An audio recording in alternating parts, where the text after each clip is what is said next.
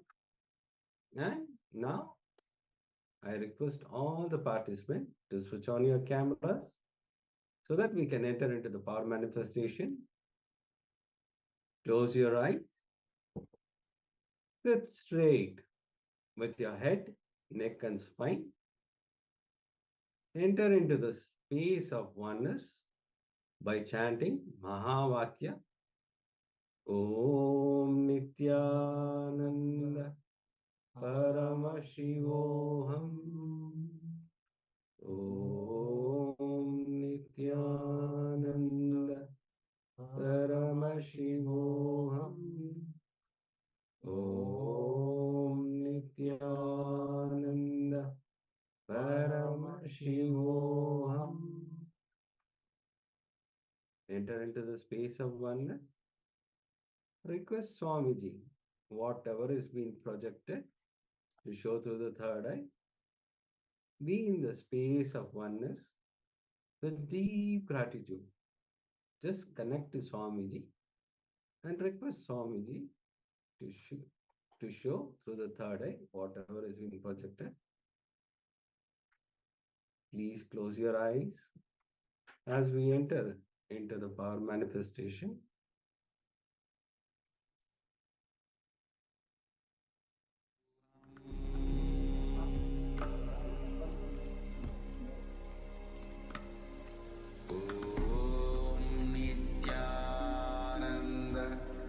Paramashivoham.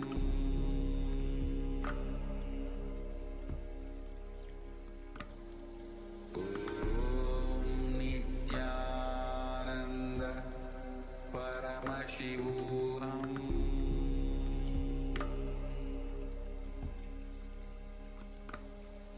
Om Nityananda Paramashivoham.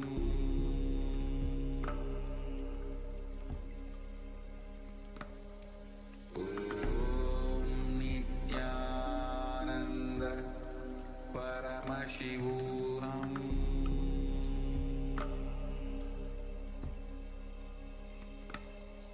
Om Nityananda Paramashivoham.